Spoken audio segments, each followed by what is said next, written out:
오늘 본문은 모세 노래다라고 이렇게 제목이 붙은 그런 말씀입니다. 신명기 말씀은 이스라엘 백성들에게 주는 모세를 통해서 하나님께서 주시는 말씀이죠. 이스라엘 백성이 가나안 땅에 들어가는 것 자체가 목적이 아니라 그 땅에서 하나님의 백성으로 살아가는 것이 중요합니다. 그리스도인으로 살아가는 것이 구원받은 이 땅을 사랑하는 하나님 자녀들의 사명이죠. 우리를 어두운 데서 불러내어 귀한 빛에 들어가게 하신 그 하나님의 덕을 선포하는 것이 곱씹어 보면 너무너무 중요한 우리 인생의 목적이다라는 것입니다. 웨스트민스터 소요리 문답과 또 그 답변에서 우리가 너무너무 잘 알죠. 사람의 제일 되는 목적은 하나님을 영화롭게 하는 것이고 또 영원토록 그를 즐거워하는 것이다. 이것을 놓고 우리 인생을 살아간다면 인생에 굉장히 중요한 전부를 놓치는 것이죠. 그래서 신명기 말씀이 오늘을 살아가는 우리에게 참 중요합니다. 그래서 34장 신명기 말씀 가운데 뒷부분으로 갈수록 고조가 돼요. 모세가 사랑하는 마음, 또 너무너무 아끼는 마음, 그리고 또 위하는 마음으로 온갖 여러 가지 방법을 동원해서 이스라엘 백성들에게 교훈합니다. 오늘 본문에도 보면 노래예요, 노래. 교훈의 음조를 붙여서 알려주면 더 기억하기 쉽죠. 요절 같은 거 외울 때 이렇게 곡조처럼 외우기도 하면 더 잘 외워지기도 하죠. 오늘 본문이 그것입니다. 오늘 말씀에 보면은 모세가 아주 확신 가운데 말합니다. 하늘이여 귀를 기울이라 내가 말하리라. 땅은 내 입의 말을 들을지어다. 내 교훈은 비처럼 내리고 내 말은 이슬처럼 맺히나니 연한 풀 위에 가는 비 같고 채소 위에 단비 같도다. 대기가 참 미세먼지로 가득하고 또 황사먼지로 가득할 때 비가 한번 오고 나면 얼마나 맑아집니까? 비가 이렇게 봄철에 한번 오고 나면 어제와 다르게 또 잎사귀가 난 나무들을 볼 수 있죠. 모세가 내가 전한 하나님 말씀이 그와 같다라는 겁니다. 채소 위에 단비 같은 모든 세상에 찌꺼기 같은 더럽고 먼지 나는 것들을 일거에 씻어내는 하나님의 말씀이다라는 것이죠. 오늘 이 땅을 살아가는 우리에게 있어서 하나님의 말씀이 그와 같습니다. 먼지가 얼마나 많습니까? 그 모든 먼지들을 씻어내는 것이 바로 하나님의 말씀이죠. 전하는 모세나 듣는 백성이나 중심에 하나님의 말씀이라는 확고부동한 확신을 가지고 그 말씀을 지금 나누고 있습니다. 하나님의 말씀만 전하는 자의 담대함이 지금 모세에게 있습니다. 우리에게 용기를 주고 힘을 주는 것은 세상의 잡다한 그런 교훈들이 아니죠.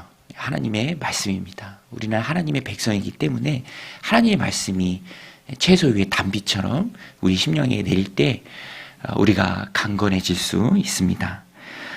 이후의 내용을 좀 살펴보면 처음으로 모세가 그 단비와 같은 하나님의 말씀을 곡조를 붙여 노래로 그들이 기억하기 쉽게 교훈할 때 처음에는 책망의 말씀이 나와요.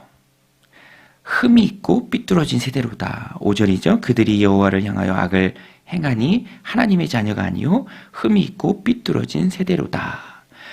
어리석고 지혜 없는 백성아 여호와께 이같이 보답하느냐?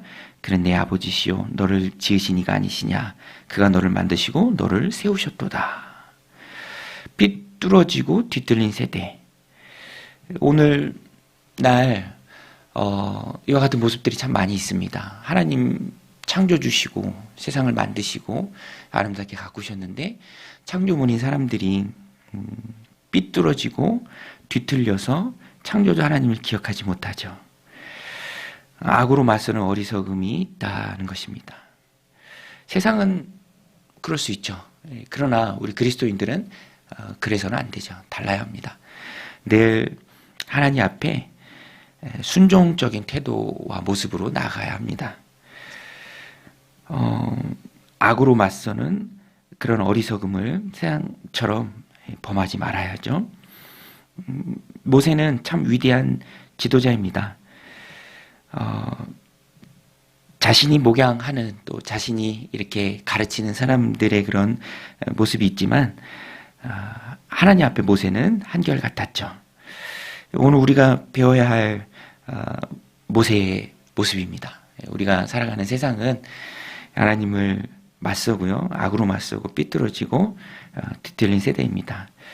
그러나 그것과는 상관없이 나는 늘 하나님 앞에 온전한 모습을 가지고 있어야 합니다. 또 모세는 하나님의 존재에 대해서 잘 기억하라 라고 말하면서 동시에 너희는 하나님께 선택을 받은 자다라고 말하고 있습니다. 7절에 보면 옛날을 기억하라, 역대의 연대를 생각하라, 내 아버지에게 물으라, 그가 내게 설명할 것이요, 내 어른들에게 물으라, 그들이 내게 말하리로다. 8절에 지극히 높으신 자가 민족들에게 기업을 주실 때, 인종을 나누실 때 이스라엘 자손의 수요대로 백성들의 경계를 정하셨도다. 인종을 나누시고 민족들에게 기업을 주실 때 너 이스라엘 자손의 수요대로 거할 땅을 주셨고 또 그것을 정확하게 경계를 정해서 너에게 기업을 주셨다. 그리고 너희 자체가 여호와께 기업이다. 9절 말씀인데요. 여호와의 분깃은 자기 백성이라, 야곱은 그가 택하신 기업이로다. 자기의 신분의 위대함을 깨달으라. 이 곡조 있는 교훈으로 모세가 전합니다.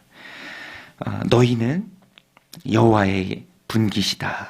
하나님께서 너희를 선택하셨다. 선택받은 민족이다. 얼마나 큰 힘이 되고 또 위로가 되는 말씀입니까? 모세가 이렇게 말하면서 그들의 정체성을 알게 해주는 것이죠. 오늘 우리도 영적인 이스라엘입니다. 우리가 아브라함의 영적인 자손들이죠. 우리가 얼마나 다른 마음과 삶으로 세상을 살아가야 하는지 오늘 이 모세의 신명기 32장 노래를 통해서 우리가 너무나 잘 알 수 있습니다. 또 뒷부분에 보면 하나님께서 얼마나 신실하게 보호하셨는지를 모세가 상기시킵니다. 10절에 여호와께서 그를 황무지에서 짐승이 부르짖는 광야에서 만나시고 호위하시며 보호하시며 자기의 눈동자같이 지키셨도다. 자기의 눈동자까지 지키고 보호해 주셨다. 광야에서 너희를 만나시고 호위해 주셨다. 짐승이 부르짖는 광야에서, 그 아무것도 없는 황무지에서 너희를 하나님께서 지켜주셨다. 그런데 지켜주셨는데 그냥 온실 속 화초처럼 지켜주신 것이 아니라 강하게 훈련시켜 주셨습니다. 연단시켜 주셨죠. 독수리에 비유하는데요. 11절에 보면 마치 독수리가 자기의 보금자리를 어지럽게 하며 자기의 새끼 위에 너풀거리며 그의 날개를 펴서 새끼를 받으며 그의 날개 위에 그것을 엎는 것 같이 여호와께서 홀로 그를 인도하셨고 그와 함께한 다른 신이 없었도다. 절벽에 둥지를 짓는 독수리가 새끼가 있는 둥지를 뒤집어 엎죠. 날아라, 뛰어내려라. 그리고 바위에 부딪힐 때쯤 밑으로 날아가서 날개로 받아줍니다. 지금도 다큐멘터리 영상 같은 거 보면 잘 돼 있죠. 하나님께서 당신의 백성을 돌보시고 보호하시고 눈동자처럼 지키실 때 온실 속 화초처럼 안 하십니다. 둥지를 어지럽히고 밀어내리죠. 그렇다고 죽는 것은 아닙니다. 하나님께서 독수리처럼 받아주시고 지켜주시기 때문에. 그리고 13절부터 보면 하나님께서 공급해 주시는 것에 대해서 모세가 노래합니다. 여호와께서 그가 땅의 높은 곳을 타고 다니게 하시며 밭의 소산을 먹게 하시며 반석에서 꿀을, 굳은 반석에서 기름을 빨게 하시며 소에 엉긴 젖, 이 치즈죠, 치즈. 소에 엉긴 젖과 양의 젖과 어린 양의 기름과 바산에서 난 순양의 염소와 지극히 아름다운 밀을 먹이시며 포도즙의 붉은 술을 마시게 하셨도다. 너희를 지키시고 보호하시는 여호와께서 이렇게 연단하시고 이곳까지 인도하시고 앞으로도 넘치도록 공급해 주실 것이다. 너희는 하나님의 기업이다. 하나님 너희를 지켜주신다. 믿음의 담대함으로 그 땅에 들어가서 거룩한 하나님의 백성으로 살아라. 다르게 살아라. 노래까지 지어서 격려하는 모세의 가르침입니다. 하나님의 말씀이죠. 그래서 저는 이 신명기 32장 이 말씀을 이렇게 보면 전체적으로 모세가 힘있게 전한 이 내용을 보면 하나님은 우리가 전적으로 신뢰할 만한 분이시다. 여러분, 하나님은 우리가 전적으로 신뢰할 만한 분이신 줄로 믿습니다. 신실하신 하나님이시죠. 약속하면 지키시고 지키실 능력이 있으시고 또 우리를 너무너무 사랑하시는 하나님이십니다. 이 구약의 하나님 사랑이 신약으로 가면 더 확실해져요. 로마서 8장 32절인데요. 자기 아들을 아끼지 아니하시고 우리 모든 사람을 위하여 내주시니가 어찌 그 아들과 함께 모든 것을 우리에게 주시지 아니하겠느냐. 하나님 사랑의 정점이 로마서 8장에 잘 기록되어 있습니다. 아들을 내어주시니까 어찌 다른 것들은 주시지 않겠느냐라는 너무너무 확실한 말씀이죠. 누군가를 아무리 사랑한다 한들 자녀를 내어주는 사람은 없습니다. 그런데 우리가 아직 죄인 되었을 때 그리스도께서 우리를 위하여 죽으심으로 하나님께서 우리에 대한 자기의 사랑을 확증하셨습니다. 이보다 더 큰 사랑의 확증은 존재하지 않습니다. 하나님은 우리를 사랑하셔서 독생자 아들을 내어주셨죠. 그 하나님께서 이 땅을 살아가는 하나님 백성된 우리에게 하나님 백성으로 살아갈 사명을 주신 우리에게 우리가 그 사명 붙들고 살아가고자 할 때에 필요한 모든 힘과 능력을 주시지 않을 이유가 없는 것이죠. 그래서 오늘 우리는 하나님 주신 삶을 살아갈 때 담대한 마음을 가지고 아무리 믿어도 실망하지 않을 그 하나님을 향한 신뢰를 가지고 담대하게 하나님 주신 삶을 살아내야 한다라는 결론에 도달하는 것입니다. 물론 세상을 살아가면서 어려운 일들이 참 많이 있죠. 고난도 많이 있습니다. 견뎌내기 힘들 때도 참 많이 있죠. 그러나 최종 승리는 우리에게 주어진 것이고요. 그것은 당연히 우리가 받아 누려야 할 약속된 것입니다. 그래서 세상에 살아가면서 만나는 작은 고난에 어려워하지 마시고 하나님 주신 힘으로 이겨나갈 백성이 바로 우리다. 요새 시험 기간이거든요. 저희 집 아이들도 평소에는 안 하다가 막 시험 기간이라고 공부해요. 근데 뭐 보면 되게 효율도 없이 공부해.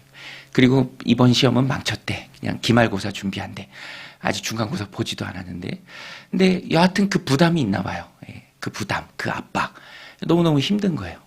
막 그래서 막 커피도 먹고 뭐. 그런데 저는 그래요. 하나님 함께 하시는 그 인생 가운데 물론 지금은 어리게 알 수는 없지만 그 한 번의 시험이 인생을 좌우하지 않습니다. 모든 시험이 마찬가지고요. 왜냐? 하나님이 우리와 함께 하시고 우리를 지켜주시기 때문에. 물론 연단을 하시죠. 독수리처럼 이렇게 새끼를 몰아냅니다. 그러나 떨어질 때쯤 받아주시고 시험 만날 때쯤 피할 길도 주시고 하나님께서 우리를 대하시는 목적은 연단해서 단단하게 하시고 세워주고 신실한 하나님의 백성으로 이 땅을 살아가게 하는 것이지 마귀가 우리를 시험하는 것처럼 망하게 하려는 것은 아니죠. 그래서 우리는 최종 승리가 보장된 사람들이기에 이 땅을 살아갈 때 담대하게 살아야 합니다.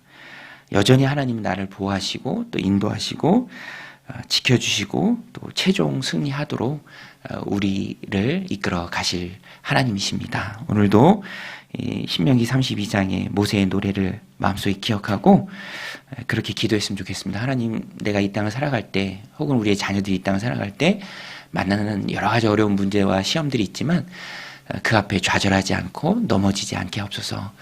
지키시고 보호하시고 독수리 날개 그늘 아래 우리를 항상 이렇게 도와주시는 그 하나님을 인도하시는 그 하나님을 어려운 시기에도 우리가 잊지 않게 하나님 우리의 마음을 꼭 붙들어 주옵소서.